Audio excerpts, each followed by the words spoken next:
할렐루야, 복된 주일 아침입니다. 봄이 없이 여름으로 가는 것 같지요. 자, 여러분 이 그림들을 한번 보세요. 성화인데 중간에 계신 분이 이제 성자 예수님, 또 성부 하나님, 성령 하나님. 우리 기독교는 유일신을 믿긴 믿는데 삼위일체적 유일신을 믿습니다. 자, 오늘 본문의 제목은 성령을 받았느냐. 우리 흔히 하나님을 받았느냐라고 묻지 않아요. 예수님을 받았느냐. 무슨 예수님을 받아요? 신을 받는 게 아닌데. 근데 교회를 다니다 보면 성령을 받았습니까? 라는 질문은 간혹 들어요. 성령은 받아들이는 겁니다. 받는 겁니다. 자, 삼위일체인데 또 삼위일체 그림, 삼위일체를 왜 그림으로 설명하냐면 어거스틴이라는 신학자는 삼위일체를 우리 인간의 언어로 설명하려면 할 수가 없다. 이건 신비다. 기독교의 신비인데 또 이 삼위일체를 믿지 않으면 구원이 없어요. 자, 한자인데 석삼자의 그 위치, 포지션. 그러니까 포지션은 세 개, 자리는 세 개인데 몸은 한 분인 하나님, 삼위일체 하나님. 그래서 창조주 하나님은 이 땅을 만드셨어요. 자, 옆에 저 가시 면류관의 예수님은 우리를 위해 십자가 지시고 고난 당하셨어요. 흔히 성령을 비둘기 같은 성령, 그래서 성부, 성자, 성령, 또 성부, 성자, 성령. 하나님은 한 분이신데 성부 하나님, 이 땅을 창조하신 하나님, 성자 예수님, 성령 하나님. 얘는 정확하진 않은데 그래도 억지로라도 설명을 해보면 우리 김예찬이 여기 있는데 예찬이가 엄마한테 아빠한테는 뭐죠? 아들. 예찬이는 하나예요. 소정이한테는 뭐죠? 오빠. 그 다음에 친구들한테는 친한 친구. 나는 한 사람인데 역할이 세 개죠. 하나님은 한 분이세요. 하나님 한 분이신데 창조주 하나님, 성부 하나님, 또 이 땅에 우리를 구원하기 위해서 오시고 앞으로 다시 오실 성자 예수님, 성령 하나님. 자, 오늘은 성령 하나님. 제가 기도 중에 말씀드렸는데 성부 하나님과 성자 예수님은 이 땅에 계시지 않아요. 우리와 함께 계시지 않아요. 하늘나라에 계세요. 특히 예수님은 하나님 보좌 오른쪽에 앉아서 지금도 우리를 위해 기도하고 계십니다. 그러면 지금 예배드리는 우리와 함께 계시는 분이 누굴까요? 여러분 삶 속에 하나님 앞에 갈 수 있도록 인도하는 분이 누굴까요? 영이신 하나님, 홀리 스피릿, 거룩한 영, 성령 하나님입니다. 자, 사도 바울이라는 사람이 오늘 본문 사도행전 19장 1절에서 7절에 보면 에베소 지역을 방문했어요. 지금 터키 있는 그쪽 지역이에요. 자, 에베소 지역을 방문했는데 이 에베소 지역은 흔히 여러분 다이애나 여신, 아데미 여신이라고 그래서 아주 미인상이 에베소 항구에 들어가면 큰 아데미 여신상이 있어요. 이 에베소 지역은 아데미 여신상을 섬기는 우상 지역의 항구 도시인데 이 아데미 여신은 풍요를 상징해요. 여성의 유방이 온몸에 붙어 있어요. 그래서 우상을 섬기다 보니까 타락을 하고 성적으로도 타락하고 술 취하고 또 경제가 발달하고 아주 우상 숭배가 깊은 지역인데 사도 바울이 이 지역에 이전에도 와서 이제 복음 활동을 했는데 다시 와서 아볼로라는 그 성경학자가 있었어요. 그 사람이 이 에베소 지역에서 성경을 좀 가르쳐 놓았어요. 그 아볼로 제자들이 한 12명이 있었는데 바울이 이 12명을 만났어요. 사람은 누구를 만나느냐가 인생이 바뀝니다. 이 아볼로의 성경 가르침을 받은 12제자가 있었는데 바울을 만난 거예요. 근데 바울이 이 사람들을 가만히 보니까 성령을 모르는 것 같아요. 그래서 바울이 그 에베소에 있는 12명의 제자들에게 묻습니다. 너희가 믿을 때 성령을 받았느냐? 저도 오늘 여러분에게 묻고 싶습니다. 여러분 예수님을 믿으십니까? 하나님을 믿으십니까? 그렇다면 여러분 성령 받았습니까? 당연히 받았다고 할 줄 알겠죠. 왜? 성경을 배웠으니까. 성경을 배웠으면 성령을 받았겠지라고 생각하고 너희가 믿을 때 성령 받았느냐 물었더니 이 아볼로한테 말씀을 배운 제자들이 뭐라냐면 우리는 성령이 뭔지 몰라요. 성령이 계신 것도 듣지 못했어요. 구약에도 성령이 잠깐은 나오는데 이 당시는 구약 성경만 있었기 때문에 또 예수님의 그 사복음서는 구전으로 내려오고 있었기 때문에 실은 이 성령에 대해서 예수님의 가르침을 이 제자들의 입술을 통해서 전해 들어도 잘 모를 수 있어요. 마찬가지로 오늘날도 교회는 다니는데 성령에 대해서 모를 수 있습니다. 어떤 분은 성령 하면 거부감을 가질 수도 있고 두려움을 가질 수도 있어요. 아니에요. 성령 하나님은 비둘기처럼 온유하고 우리에게 평안을 주고 하나님의 영이기 때문에 좋은 걸 주세요. 자, 교회를 다녀도 성령에 대해서 모를 수 있습니다. 혹시 이 자리에 성령님에 대해서 모르는 분이 계시다면 꼭 알고 성령 충만 받기를 바랍니다. 성령 충만 받으면 모든 삶의 길이 열리게 되어 있습니다. 자, 요한복음 15장 26절에 예수님이 이 십자가 지기 전에 하신 말씀인데 예수님이 이런 말을 했어요. 내가 조금 있으면 너희들 떠날 거야. 십자가 지고 죽을 거야. 그런데 내가 하늘로 가면 내 아버지께로부터, 그러니까 예수님은 하늘나라에 올라가셨어요. 하나님 아버지로부터 너희에게 뭔가를 보낼 거다. 보낼 거다 뭐냐? 보혜사. 우리를 예수님을 변호하고 우리에게 상담가가 되시는 보혜사 곧 아버지께로부터 나오시는 진리의 성령이 오실 때에 그가 나를 증언하실 것이요. 어려운 말이에요. 내가 조금 있으면 사라질 텐데 내가 하늘나라 가는데 얘들아 내가 가면 하나님께 요청해서 너희에게 성령을 보내줄 거다. 근데 이 성령은 보혜사고 진리의 영이다. 진리 가운데 너희를 인도할 거다. 무엇보다 이 성령은 예수님을 증거하는 영이다. 자, 이 시간 물어보겠습니다. 내가 성령을 받았는지 안 받았는지 확실히 모르겠으면 내가 입술을 열어서 나는 예수 믿는 사람입니다. 예수님이 나를 위해 죽어주셨습니다. 예수님은 나의 인생의 주인입니다. 이걸 말할 수 있는 사람은 성령을 확실하게 받았어요. 근데 이걸 말할 수 없는 분은 그러면 성령을 확실하게 못 받은 걸까요? 또 그건 아니에요. 자, 봅시다.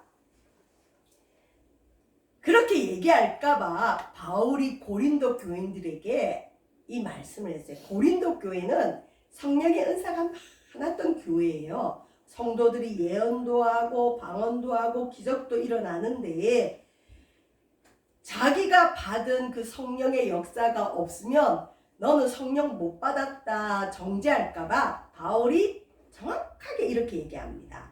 그러므로 내가 너희에게 알리노니 하나님의 영. 여러분 이제 성경을 읽을 때 조금 아셔야 될 게 성경은 문학 작품이기도 해요. 하나님의 문학 작품인데 똑같은 단어를 계속 쓰지 않고 다른 언어들로 이렇게 계속 설명을 해요.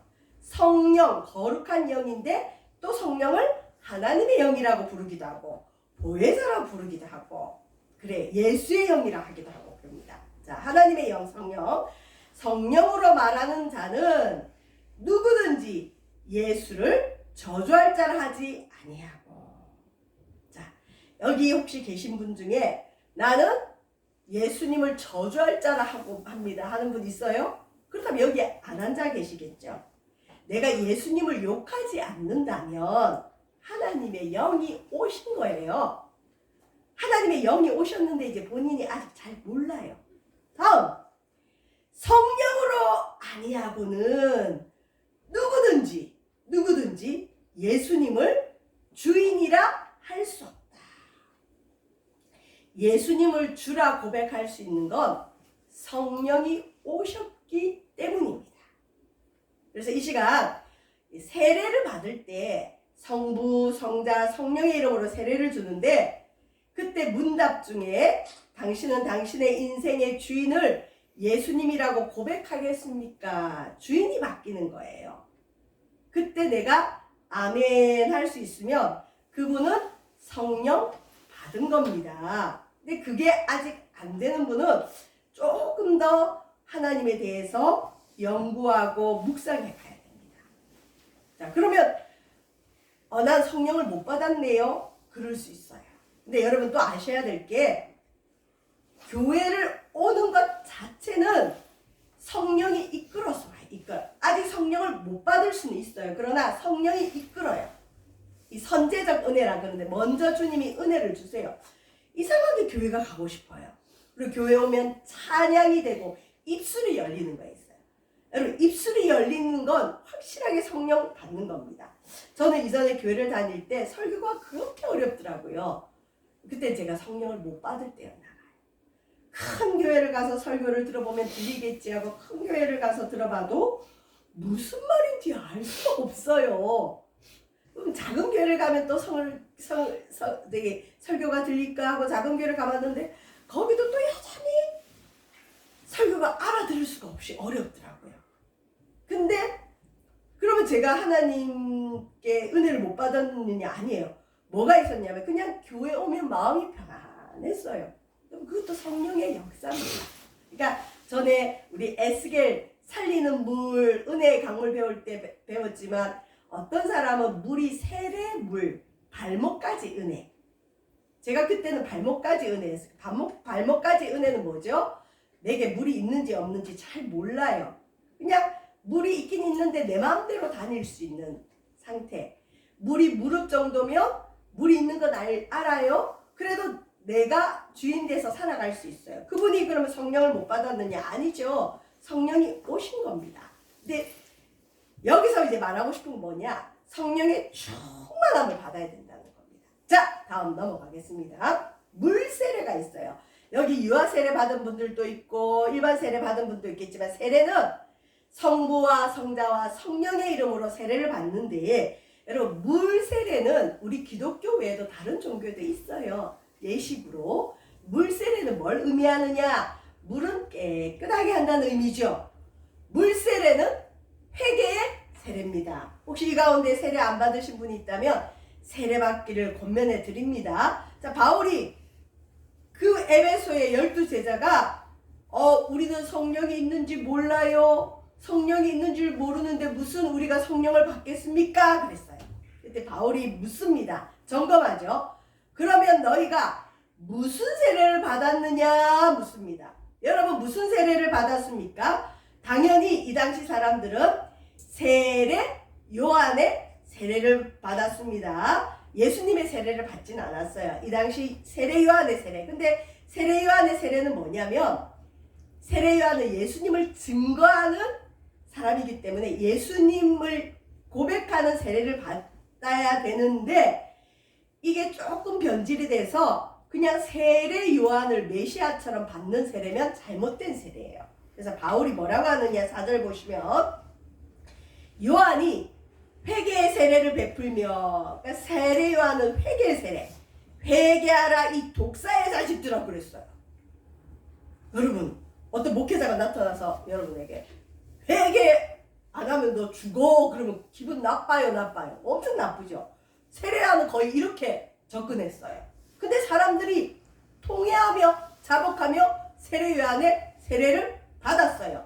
이 에베소에 있는 사람들도 세례 요한의 세례를 받았는데 세례 요한은 자기가 메시아라고 한 적은 없어요. 그러니까 예수님 외에 구세주라고 하는 건 다 잘못된 거예요. 이단이에요. 자, 세례 요한이 뭐라고 하느냐 백성에게 내 뒤에 오시는 이를 믿으라. 세례 요한 뒤에 오시는 이가 누구죠? 예수님. 이는 곧 예수라 할거늘 이제 결론입니다. 여러분 예수님은 우리는 예수의 이름으로 세례 받습니다. 그들이 듣고 예수의 이름으로 다시 세례를 받았어요. 다시 세례를 받았어요. 혹시 이 가운데 예수님의 이름으로 세례 받지 않았으면 다시 받아야 돼요. 예수님만이 구세주입니다. 그런데 사람 세례 요한의 이름으로 세례를 이 에베소에 있는 12제자는 받았던 것 같아요. 그래서 바울이 다시 세례를 줬습니다. 누구 이름으로? 예수님 이름으로. 세례는 다시 얘기합니다. 성부 하나님, 성자 예수님, 성령의 이름으로 받고, 물세례는 회개의 세례입니다. 이건 교회를 좀 다니다 보면 교회에서 우리 이제 세례 받읍시다 그래요. 그때 이제 받으시면 되는데 이 물세례는 받기가 쉬워요. 이것도 쉬운 건 아니에요. 왜? 내가 죄인인 걸 인정하고 예수의 피로 죄 씻음 받기로 믿어야 세례를 주는 겁니다. 아무나에게 주지는 않아요. 세례 아무나한테 주면 안 돼요. 본인이 예수님을 고백하지도 않는데 그냥 세례 주면 안 되죠.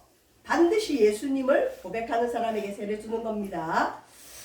근데 예수님은 물세례를 주기 위해서 오신 분이 아니라 성령과 불세례를 주기 위해 이 땅에 오셨어요. 여러분, 성령의 세례가 있습니다. 물세례는 사람이 주는 거예요. 목회자가. 근데 성령과 불세례는 하나님이 주시는 거예요. 여러분, 교회 오면 하나님이 주시는 성령 충만, 불세례를 꼭 받으셔야 돼. 이거 못 받으면 에베소의 12제자하고 똑같아요. 성경의 지식도 많습니다. 성경 공부도 많이 했습니다. 교회를 다니는 것 같아요. 하나님을 믿는 것 같아요. 그런데 너희가 믿을 때 성령 받았느냐? 그러면 난 성령이 있는 것도 모르는데요. 그래. 예수님이 뭐라고 하셨느냐? 얘들아, 나는 세례 요한이 한 말이에요. 나는 너희로 회개하게 하기 위해서 물로 세례를 베풀거니와. 그래서 세례 요한의 세례는 회개의 세례입니다. 물 세례입니다. 그런데 내 뒤에 오시는 메시아는 무엇과 무엇으로 세례를 베푸신다? 성령과 불로 세례를 베푸신다. 여러분, 목회자가 성령과 불로 세례 줄 수 있을까요? 못 줘요. 간혹 목회자를 사용하셔서 성령과 불이 임할 때는 있지만 그래도 그 성령과 불을 주는 분은 하나님의 하나님. 어떤 목사님은 자기가 성령을 준대요. 이단입니다. 잘못된 거예요. 목회자를 사용하셔서 성령과 불을 하나님이 주는 거지, 어떤 한 개인의 목회자가 신령하다고 막 성령을 나눠주고, 그건 잘못된 이단입니다. 이 이단들 많아요, 여러분. 자, 예수님이 또 직접 하신 말씀. 얘들아, 너희들 요한의 세례 받았지? 잘했다. 너희들 물세례 받았지? 잘했다. 죄를 씻었구나? 잘했다. 요한은 물로 세례를 베풀었다. 그런데 너희는 몇 날이 못되어 무엇으로 세례를 받으리라? 성령으로 세례를 받으리라. 성령으로 세례 받는 게 성령으로. 성령의 세례를 받기를 바랍니다. 성령으로 씻음을 받아야 돼요. 성령이 임해야 돼요. 자, 성령이 어디에 임하느냐 이제 보시겠습니다. 사도 바울이 그들에게 예수의 이름으로 세례를 주고 안수를 했더니 바울을 통해 성령이 그 12제자에게 임했어요. 여러분, 성령이 임하면 현상이 나타납니다. 방언을 해요. 혹시 이 가운데 방언 들어보신 분 있어요? 재밌는 얘기인데, 여기 계신 우리 한 집사님이 첫 애를 출산할 때 너무 성령 충만하고 긴장하고 하나님의 자녀 주셨다고 감사해가지고 출산할 때 방언을 했대요. 그래서 태어난 사람이 누굴까요? 우리 김예찬. 예찬이 낳을 때 엄마가 그 분만실에서 방언을 하셨대. 성령이 오는 거예요. 방언이 있어요. 잘못된 거 아닙니다. 방언도 들어보셔야 돼요. 나는 못할 수 있고 방언 싫어할 수 있지만 성령이 임하면 현상이 있어요. 특히 우리 몸에 일어나요. 몸에 성령이 임하고 내 마음이 바뀌어요. 찬송이 되기 시작하고 말씀이 꿀송이 같고 교회가 좋아지고, 그리고 무엇보다 입술이 열려요. 전에는 나 교회 다닙니다 말도 못하는 사람이 나 교회 다녀요 말할 수 있고 예수님을 증거할 수 있어요. 성령이 임하신 확실한 증거입니다. 방언도 임하고 예언도 하게 되었습니다. 자, 성령이 임하면 첫 번째 예수님을 믿게 돼요. 아, 예수님이 계시구나. 예수님을 믿어야 되겠다. 정말 나를 위해 죽어주신 분이구나. 그 다음에 성령이 임하면 여러분 제일 확실한 증거는 뭐냐? 예수님을 증거하게 됩니다. 교회는 그냥 다니는 것만이 아니에요. 예수님을 증거하는 공동체입니다. 여기 계신 여러분 다 성령의 충만받고 어디 가든지 예수님을 증거하는 우리 믿음의 공동체 되기를 바랍니다. 그리고 마지막으로 성령이 임하면 방언이나 은사, 선물을 통해서 믿음의 확신을 얻게 됩니다. 여러분, 나는 하나님이 계신지 안 계신지 잘 모르겠어요 하는 분 있죠. 교회에 있으면 하나님 계신 것 같은데 교회 나가면 하나님 안 계신 것 같은 분, 성령 세례 받으셔야 됩니다. 성령 충만 받으셔야 됩니다. 여러분, 우리가 흔히 체험학습 하죠. 나가서 직접 내 몸으로 뭔가를 하는 걸 체험학습이라고 그러죠. 성령은 여러분 우리에게 오시는데 어떻게 오시느냐? 머리로 오시는 게 아니에요. 이해되는 게 아니에요. 우리 몸에 오세요. 몸에 오세요. 왠지 예배 드리고 나면 마음이 기뻐요. 하나님이 좋아져요. 내 죄가 깨달아져요. 나도 모르는 말이 나와요. 성격이 바뀌어요. 성령이 체험적으로 오시는 거예요. 성령 충만 받아야 됩니다. 성령 받아야 됩니다. 죄송합니다. 성령 안 받으면 가짜 그리스도인이에요. 교회만 다니는 것도 복이에요. 근데 그대로 있으면 큰일 납니다. 성령 받으셔야 돼요. 성령을 체험하셔야 됩니다. 아, 하나님은 살아계시구나. 간단합니다. 주여 내게도 성령 주세요. 그렇게 좋다면서요. 성령 받으면 나도 성령 주세요. 나는 버린 자식인가요? 성령 안 주실 거예요? 성령 주세요. 그러면 돼요. 베드로가 그럽니다. 너희가 회개하서 예수 이름으로 세례받고 제사함 받으라. 그러면 성령을 받으리니. 회개의 세례를 받고 제사함 얻으면 여러분 성령의 선물을 받습니다. 근데 이 정도 선물은 뭐냐면 막 몸으로 받을 수도 있지만 발목 정도는 세례 선물. 자, 마지막입니다. 구하라 그러면 너에게 주실 것이요. 찾으라 그러면 찾아낼 것이요. 문을 두드리라 그러면 너에게 열릴 것이니. 너희 중에 아버지 된 자로서 누가 아들이 생선을 달라 하는데 생선 대신에 뱀을 주며 알을 달라 하는데 정갈을 주겠느냐. 너희가 악할지라도 좋은 것을 자식에게 줄 줄 알거든. 하물며 너희 하늘 아버지께서 마지막 구하는 자에게 성령을 주시지 않겠느냐. 여러분, 우리 하나님은 우리가 기도할 때 하나님 나 어떻게 해주세요 이거보다 성령 주세요. 성령 주세요. 성령 주세요. 성령을 구하기를 원하십니다. 성령은 우리가 하나님을 믿으면서 받을 수 있는 최고의 것입니다. 성령, 하나님의 영, 이것에 대해서 여러분 우선 알아야 돼요. 알아야 들어야 좋은 줄 알고 기도하죠. 성령 받으면 됩니다. 성령 충만 받으시길 바랍니다. 우리가 받을 수 있는 가장 좋은 것은 성령입니다. 오늘도 이제 여러분 예배 이후에 세상을 향해 나가실 텐데 성령님이 여러분과 함께 하시고 교회를 다니면 성령 받아야 됩니다. 교회 다니는데 성령 모르면 안 돼요. 성령 충만 받기를 주의 이름으로 축원드립니다. 기도하겠습니다. 사랑의 하나님, 하나님의 영이신 성령이여, 우리가 당신을 구합니다. 우리에게 성령을 부어 주시옵소서. 감사드리며 예수님 이름으로 기도합니다. 아멘.